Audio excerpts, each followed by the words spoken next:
Welcome to Business Class, a podcast for people wanting to upgrade their thinking, upgrade their learning, and upgrade their life.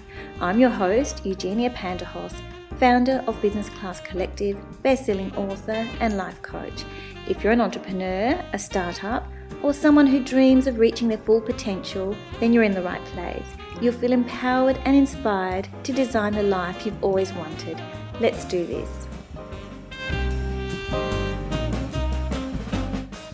Hello, welcome to Business Class, and I'm really excited today to have Helena Pantahos, my daughter, who is the founder of DESYLLAS, a luxury shoe brand, and I'm looking forward to introducing her to you. Helena, welcome to the show. I'm really looking forward to asking you some questions and sharing your story with our audience. Thanks for having me. So, tell me a little bit about yourself. Share your story. So, my name's Helena. I'm the founder/creator of DESYLLAS, a vegan luxury shoe label. I've always had a passion for designing shoes. I've always been obsessed with shoes. And about end of 2019, I launched my own label, finally. And it includes my personal ethics and values, which is veganism and humane working conditions, and my whole mission with DESYLLAS is about tying both luxury and beauty together with veganism and ethics. So that's what sets you apart in your industry, is the choice of veganism, ethics, sustainability. Yeah, that's fantastic. How do you stay motivated?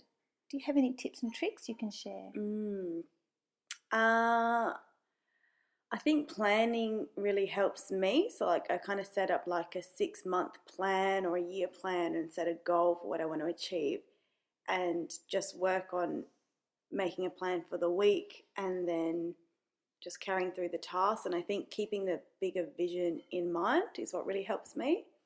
Just focusing on the change that I want to make in the industry, and helping people, customers wear shoes that they're actually proud to wear and that they love the style of, and, that they feel proud to be supporting this brand. So I keep them in mind when I'm doing my work.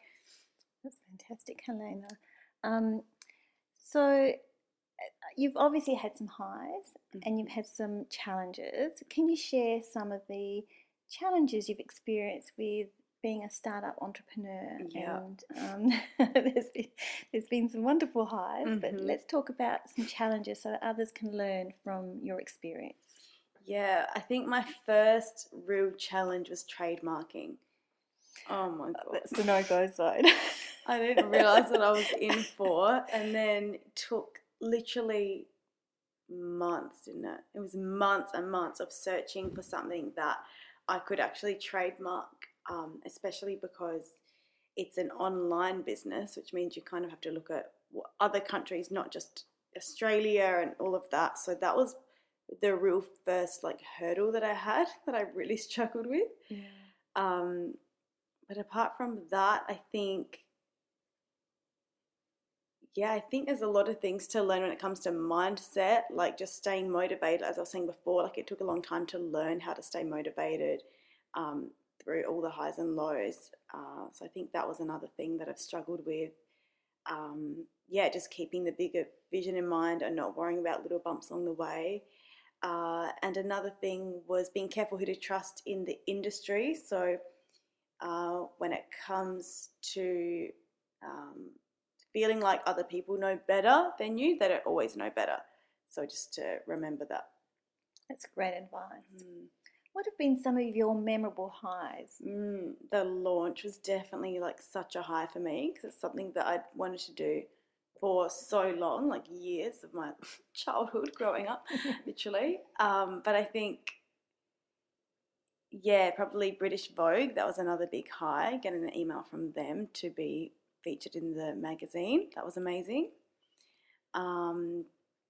Recently a high was the photo shoot they were in. I find anytime someone comes to me for for DESYLLAS to be in a photo shoot, that's always really exciting. Recently, they were shot at the new Adelaide Hotel, the Sofitel, with another amazing Adelaide brand called Couture Loves Madness. That was really amazing. That's wonderful, Helena.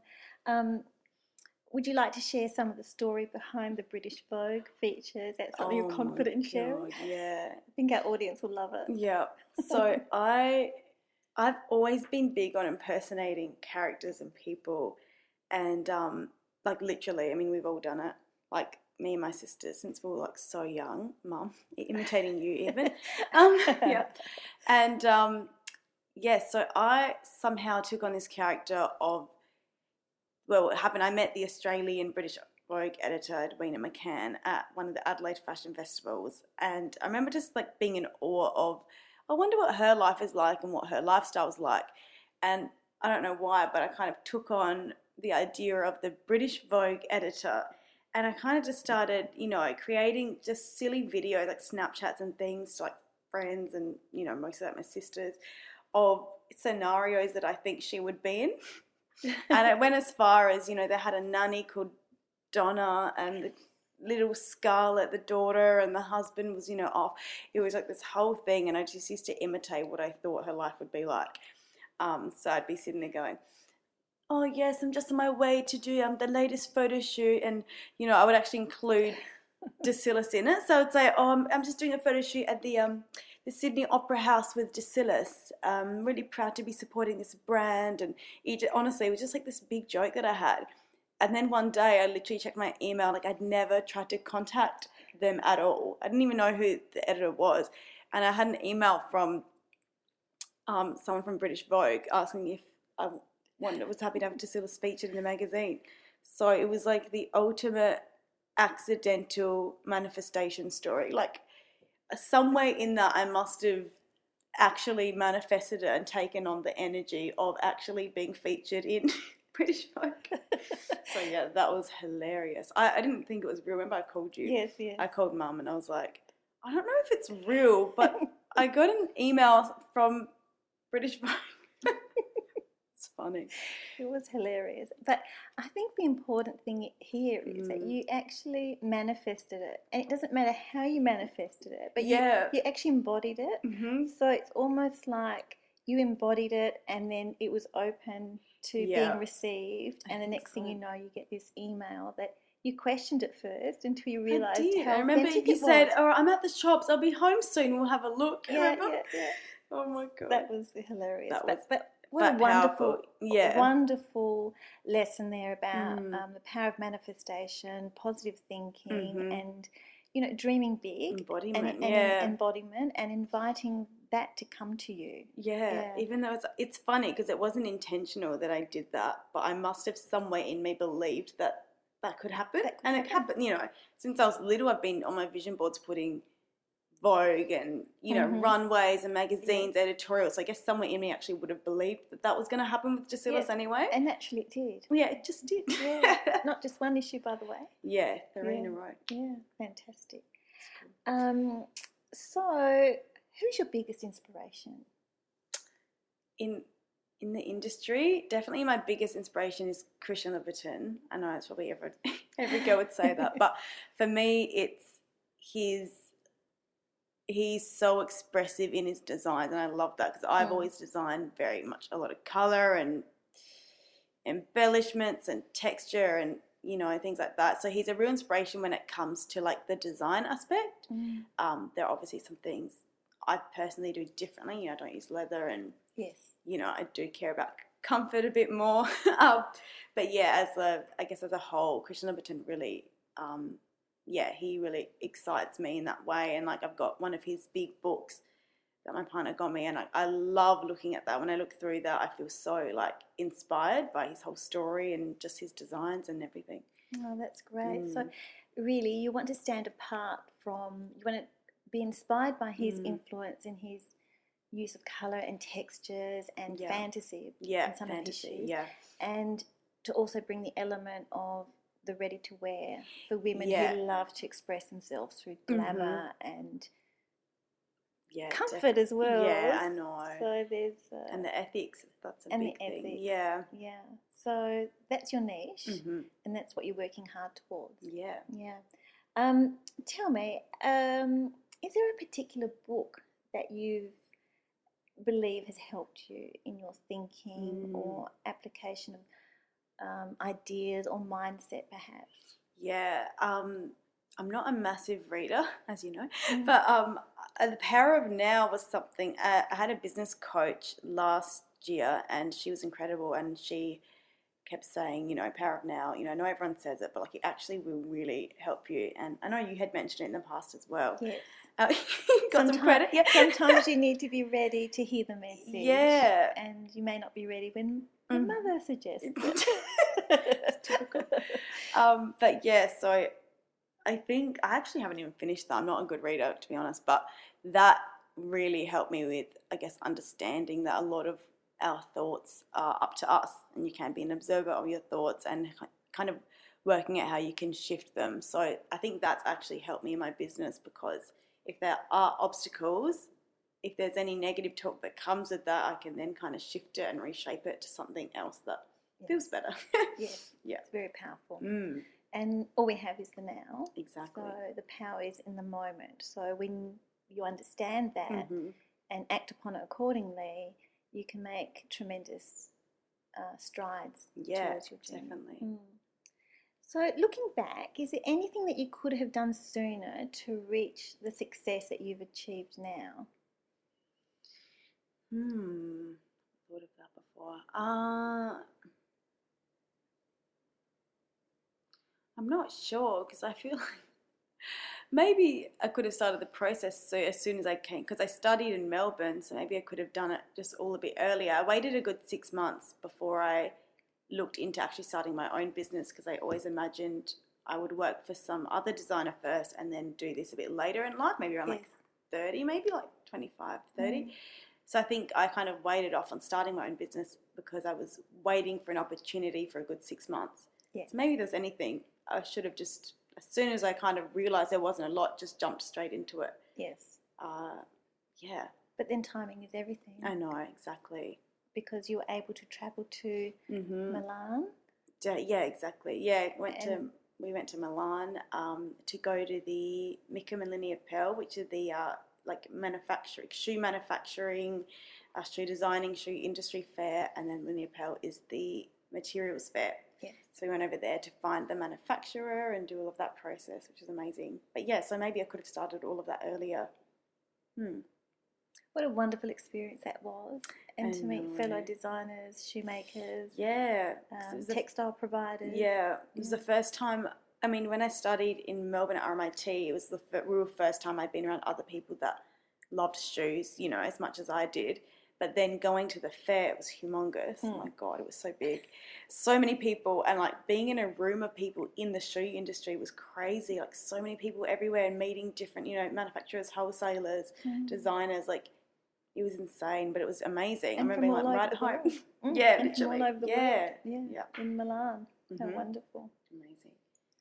What is your advice to other entrepreneurs? Like someone starting up now, what would be the thing that you'd say to them? I think work on your mindset as much as you work on your business. That's great advice. Because they really do go hand in hand. And I think maybe, like I know I did, I definitely underestimated how much like mental, emotional capacity you need to start a business and like really get into the nitty gritty, all the hustle and everything. So I think mindset, you can never overlook mindset when you're starting a business. That's so true. Run us through a typical day. What does it look like for you? Oh my goodness. I just come off holiday, so now it's different. Well, okay, so I love to have like a good morning. That's kind of my thing. So I wake up, if I think about this morning was like yoga, meditation. I'm really big on doing at least like maybe like a 10-minute meditation most days, just to like set the intention. Journaling's amazing after a meditation, so I love doing that just to get clear on whatever is coming through, whatever I need to journal on, whatever I need to release or put my intention in for the day. And then I usually like to get some sun if there's sun, have my smoothie. I love a green smoothie. So that's kind of like my morning, and sometimes go for a walk. If I'm not doing yoga, maybe go for a walk. Yoga I've only been done recently, so more so like a walk. So I really like to start my mornings like by myself, doing my things, setting myself up to be in a good space, to feel good, all of that. And then I usually look at my plans. Every week I make a plan of what I'm going to do for that week to get me to my goal. So I have everything written on the days. So when I say walk into the home office, I mean at the moment I'm not in my office because that room's been taken at the moment, but when I walk to my desk I will look at, say, the tasks I have for that day, and it could be anything. I mean, a lot of it is content for both the DESYLLAS Instagram and my personal Instagram. What's your personal Instagram? So that's just at Helena Pantahos. Yes. And on that account I actually do a lot more of the like behind the scenes, the mission, the vision, the ethics, veganism, sustainable fashion. Like I talk about a lot of the, I guess, the core pillars of DESYLLAS I talk about on my personal account a lot, to kind of give a background and create a community of people that are like-minded. So I create a lot of content for that. So actually that does take up a fair bit of time. But it could be anything. I don't know. Designing comes very naturally in different ways. So I can't really sit down and design on purpose. So a lot of my days aren't me just sitting designing, which people might not know. It's quite organic, isn't it? Yeah. It comes to you. That inspiration comes to you. It does. Sometimes in your sleep. Yeah, definitely. Yeah. Well, I was telling you the other day, I had one come to me in my dream where a friend of mine was wearing these shoes, and I woke up and it was so clear. And I didn't actually design it straight away. I thought, oh, we'll see. And then it just kept staying there. So I thought, I'll, quickly sketch it just to get it down, because it was obviously came through my dream for a reason, But yeah, I guess blog writing, that can be another thing I do in a day for the website. Marketing, looking at different marketing channels I can do. I just worked on, I'm going to create an Instagram live series. So I've just been reaching out to a lot of people to get some guests on for that, which is exciting. That's exciting. Yeah, different people in the industry. But yeah, honestly, days do look different depending on what the goal is, or where I'm at with the goal. I think you've got a really good routine by the sounds of it. Yeah. And from what I've observed. Thanks, Mum. And I know that you're focused, and having the mindset, having a focus, having the bigger vision is so important to keep you on track, and also to have some agility so that when things change, you can change with it and respond accordingly. Yeah. So not having everything rigid, but having the capacity to just twist and turn a little bit as things change. Yeah, that's been a real key. Last year I learned a lot about feminine, masculine energy within us, and learning that a lot of women don't embody their feminine energy and how that holds them back, because they're always trying to be in go, go, go mode. But women have such a cycle, and things aren't always the same with our energy levels or hormones and everything. So learning to also structure my work with feminine cycle and everything, that's been something I've been trying to work on more and more, but making the most of the creativity phases you have, or when you're feeling more like you're doing admin, because I'm not good at forcing things. If I don't feel like doing something, I find it really hard to just be like, oh, just do it. I know that I'm better, more productive going, okay, this is the plan for the week, and if I swap Tuesday and Wednesday around because I feel like more doing the Wednesday task today, then that's better. Learning to be in flow with it a little bit more, and then you get more out of it. Yeah. So you're embracing your feminine divine. I am loving my feminine divine. So one of the things I was really impressed with was the making of the video for DESYLLAS for the launch, and that process of finding models and having a videographer and going to amazing locations. Can you just tell us a little bit about that? Yeah. And how you felt being the director and coordinator. Oh my God, I loved it. And the CEO of this whole project. Yeah, so when I launched DESYLLAS, I wanted a launch video and a photo shoot of the shoes in 3 different looks. I wanted, Majesty, if you haven't seen it, it's quite a, that's the name of the design. It's gold, it's got this beautiful crystal embellishment, so it's quite kind of statement piece, but what I learned about it, and I didn't expect it even, actually didn't design it for this, but what I learned as soon as I came and we were looking at different colours that went with them, we realised how versatile they are. Even though they're the same material, they go with so many different colours, and you wouldn't really expect it, I don't think, if you just saw a photo of them. Mm-hmm. So I really wanted to show that in the launch of them. The launch of that was the whole process, the launch, the planning of the launch night and everything. So it was a lot to plan. It was the busiest I'd ever been in my life because I was doing uni, I was working, and I was doing that all at the same time. And I decided to take no time off work while doing it. Yes. So the photo shoot process, I became very like resourceful. I knew someone that was doing like a wardrobe hire thing. So one of my friends was doing that. So I had an amazing black Zimmermann dress. She was happy to just, gift that for the photo shoot, which is amazing. I hired a dress from One Night Stand Boutique for one of them, which is a beautiful like teal velvet dress. And then the other one, my friend actually had the outfit and she was happy to just give it. So I really felt supported in that whole journey. It's amazing what can happen. It is. And then for jewellery and styling and all of that, we just rated you and like my sister's jewellery and my jewellery and just kind of put some things together. My friend isn't officially a makeup artist, but she started a page and she should be a makeup artist. Like, she's amazing. So she was like, I'll do the makeup. Like, everyone just kind of came together. It was amazing. And then my friend was studying a media agency and he was like, I'll organise the film and the photographer.